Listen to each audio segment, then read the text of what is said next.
You're listening to Gigi Radio, the one and only Christian radio show for teen girls. with your hosts, Esther and Steph.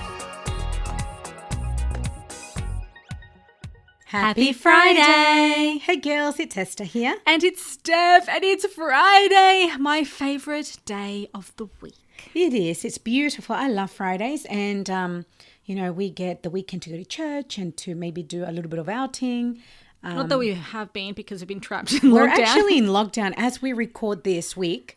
We are in lockdown, Yeah. and it's been extended. Yeah. So we had plans for the weekend and We everything. never really have plans. Like, No. Really, and this time that we actually did, I'm like, 2 weeks in a row that we had plans have both been cancelled because of COVID. But that's it. I guess we need the rest. we do. And look, sadly, I'm a homebody, so I'm like, yeah, you know what? I can Yes. lounge around at home. That's fine. We are. But we work very hard during the week, that's why. Okay, so just a few things, girls. Don't forget to sign up to our Gigi Notes. That's our newsletter that comes to you every Friday with the latest news or just Updates, the little podcast. things, Yeah, yeah. little things like that. And also the Bible verse stuff. Do you want to read which one would be? Yeah, so girls, do you remember it is Colossians, chapter 3, and it is verse 12. And I'm reading the NIV version, and it says, "Therefore, as God's chosen people, holy and dearly loved, clothe yourselves with compassion, kindness, humility, gentleness, and patience." Yes, I love that. And today we're going to be continue with that. But on a Friday, we have always either a health segment or a book review or movie review. And today we have another health segment. I love Yes. this one. And it's an interesting health one. It's not like in your body, like health. It is on your body kind of thing. Yes, yes. All right, let's have a look.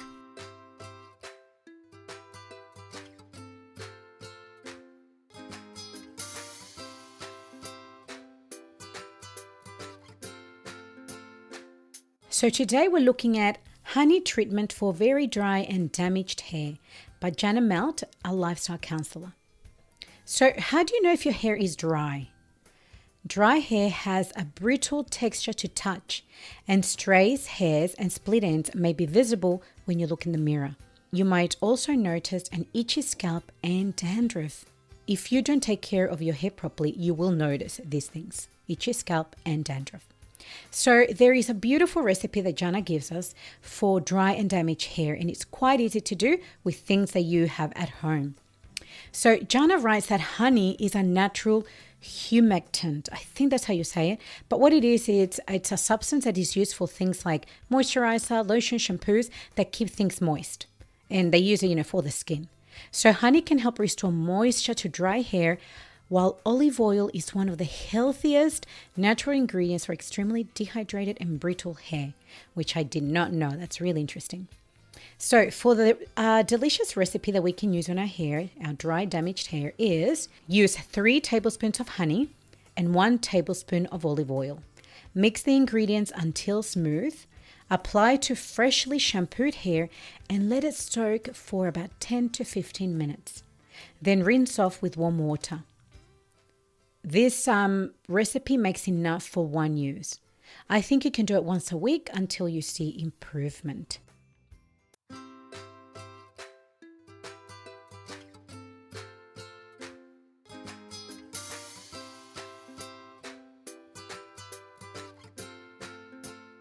Ooh, I like it. I love all these hair masks / Yes. improvement things. So that's really awesome. It sounds really, really easy to do. I love it. And things that we have in the cupboard. Yeah, Which it's I doable. love. Yes. Yeah.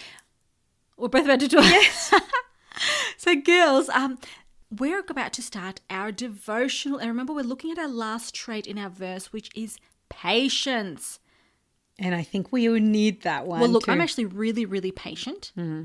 When I'm on school holidays and I'm waiting for work to come back, I'm fine. Like, yeah, I'm patient. Sure. No, she is patient. She's a patient person. All right. Let's get into it. Yes.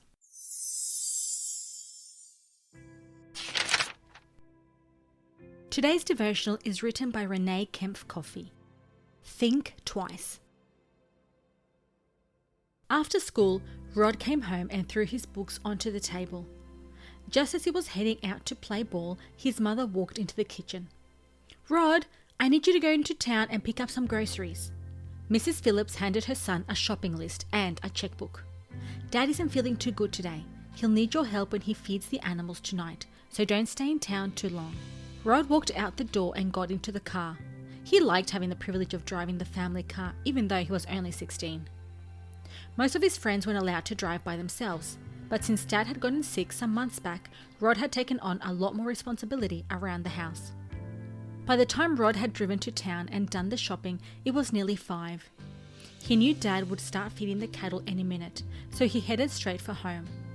But when he drove back to their farm, he was surprised to see the cows all waiting for their supper. Rod hurried into the house and pulled on his overalls and boots. As he went out the door, he saw his dad sleeping on the couch. Rod kicked a rock as he headed for the barn. "It's not fair that I get stuck with all the work," he said to himself. "Tonight after supper, I'm going to tell Dad just how I feel." But the more he thought about it, the more he realized that he shouldn't feel sorry for himself. His dad was probably tired. He decided just to forget the whole thing. That evening, as Rod was doing his homework, his father came into the room. "Rod, you're the best son a man ever had. I'm really sorry that I left you with all the work, but I haven't been feeling good." "Oh, that's okay, Dad," said Rod. "I'm glad I could help out." The next afternoon, Rod's father died. The weakness he had felt the previous evening had been the beginning of the end. For the rest of his life, Rod never forgot his father's words of appreciation. In telling the story, Rod said, "I can still remember the anger I felt when I came home and found the chores left undone. How terrible it would have been if I had lost my temper and told my dad off. I would never have forgiven myself. Now I have forever the memory of his farewell words. I'm so thankful that I thought twice before speaking." Proverbs 14:29. A patient person is very smart. A quick-tempered person makes stupid mistakes. Why must I read these stories? I know, aren't they sad? Seriously, half a box of tissues is now probably gone. So can you imagine if Rod would have hurt his dad because he was sulking about poor me? You know, I was looking on Google what patience means, and it says the capacity to accept or tolerate delay, problems or suffering without becoming annoyed or anxious, which I think is not easy to do. It isn't. And just before we go to our song, can I just say that a friend of mine told me a story of his work colleague where this basically was the same scenario that happened. The son got angry at the dad for being slow on a delivery he had to make because they were working together. And I don't know what happened. I don't know the details, but he screamed at his dad. He was really angry. He left. His dad went out to do something. Either way, his father passed away. I think he had a heart attack. Yes. And this guy now has to live with that guilt for the rest of his life. His last words to his dad were horrible. He can never apologize and never take them back. Yes. And that's why it's important to think always before opening our mouths. It is, because you honestly don't know what the future holds. And unfortunately for this, Rod's story is so sad, but it's beautiful because his dad gave him those words. But this guy, that my friend knows. And he lives quite guilty. Oh, he lives in guilt. He's a bitter, sad person, and he's quite young still. Yeah, so he's got, it's sad. And just... All right, let's go to our song. Could we? All right. So today, what are we singing? Well, fortunately, we're not singing. What song is being played? So Mercy Me, last song of the week, and it is You Are, I Am.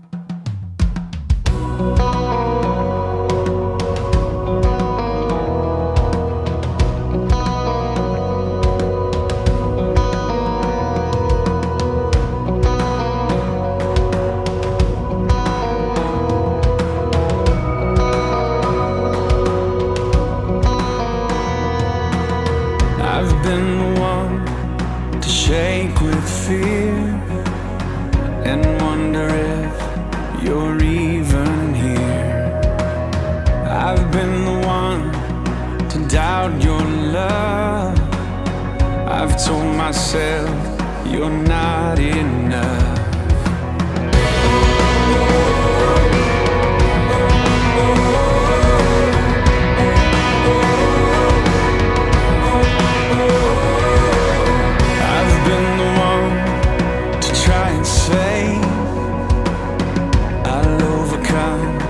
by my own strength. I've been the one to fall apart and start to question who you are. You're the one who conquers giants. You're the one who calls out kings. You shut the mouths of lions. You tear the dead to breathe. You're the one who walks through fire. You take the orphan's hair. You are the one Messiah. You are I am. You are I am.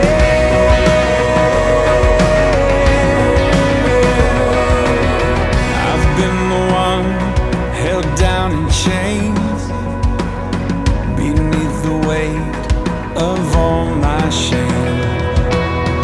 I've been the one to believe that where I am, you cannot reach. You're the one who conquers giants. You're the one who calls out kings. You shut the mouths of lions. You tear the dead to breathe. You're the one who walks through fire. You take the orphan's hair. You are the one Messiah. You are I am. You are I am.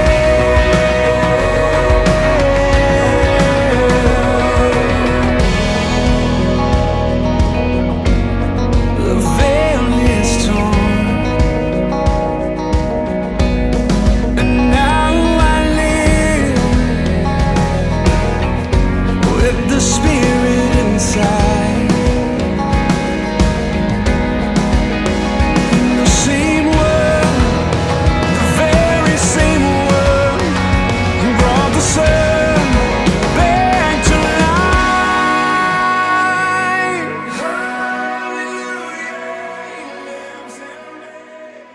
So patience, Esther. Well, look, in a world where we want everything fast, like fast food, Well, we want and we get. yes, fast internet, Oh, yes. Yes, actually, fast internet.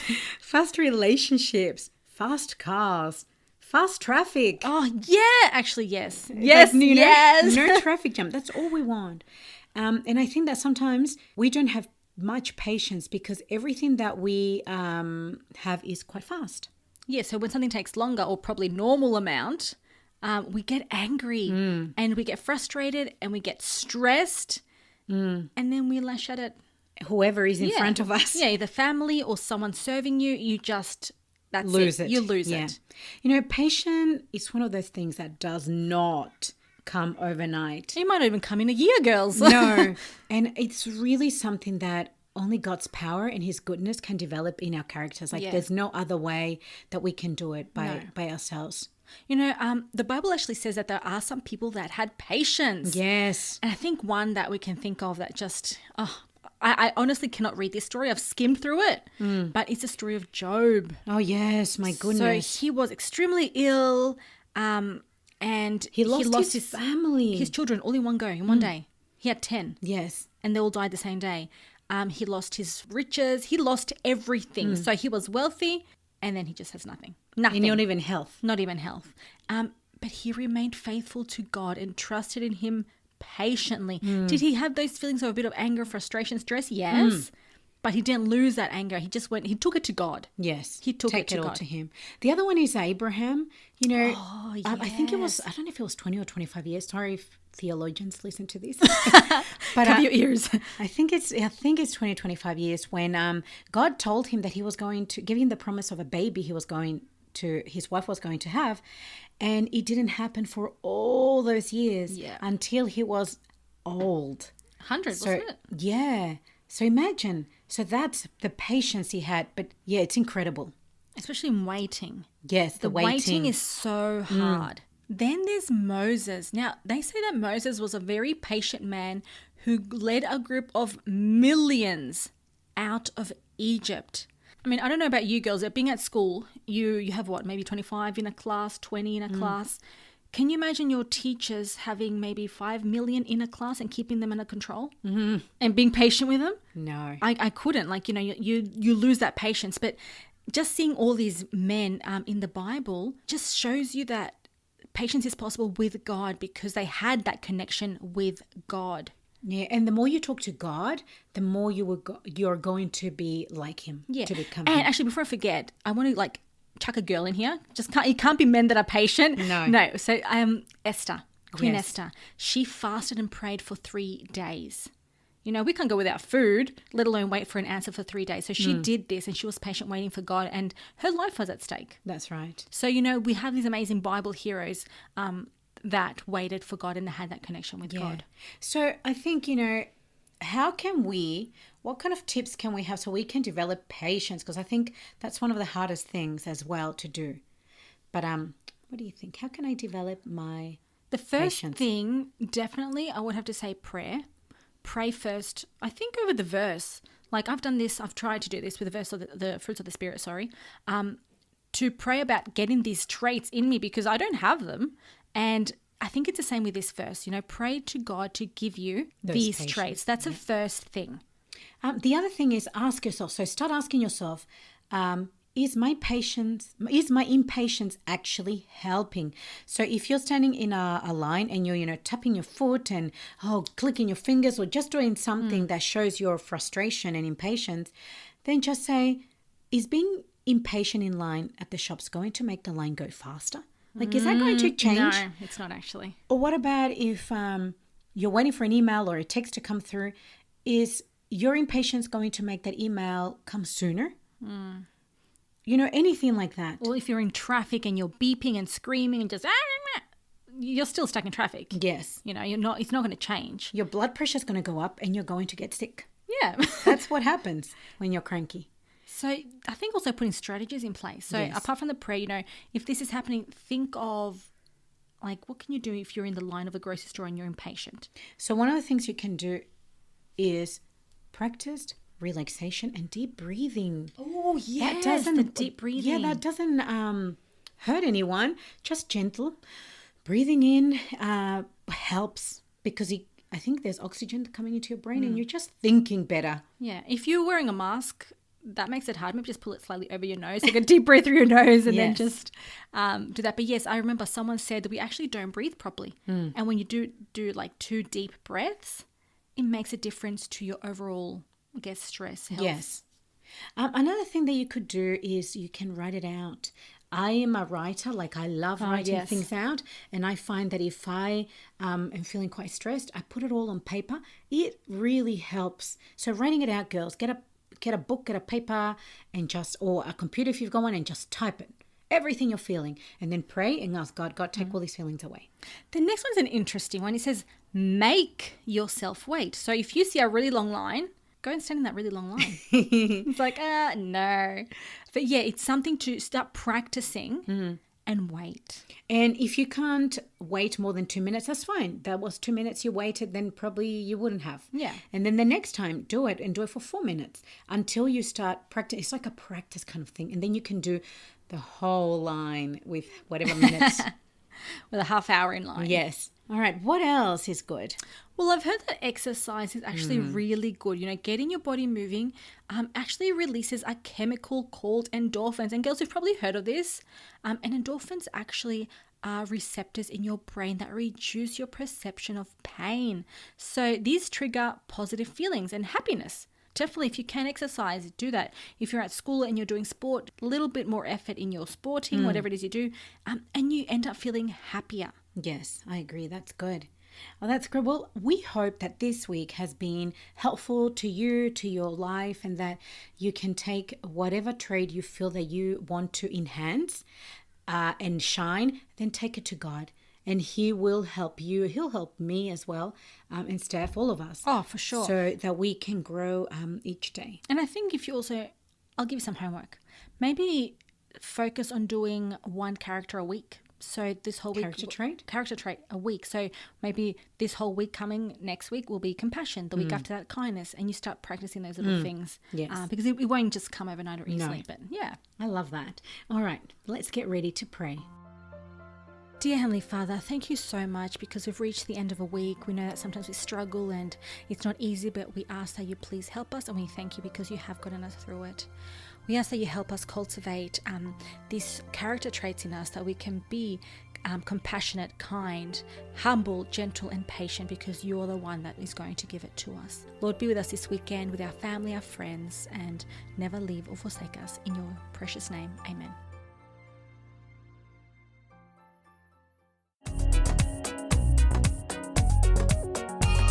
This has been Gigi Radio signing out.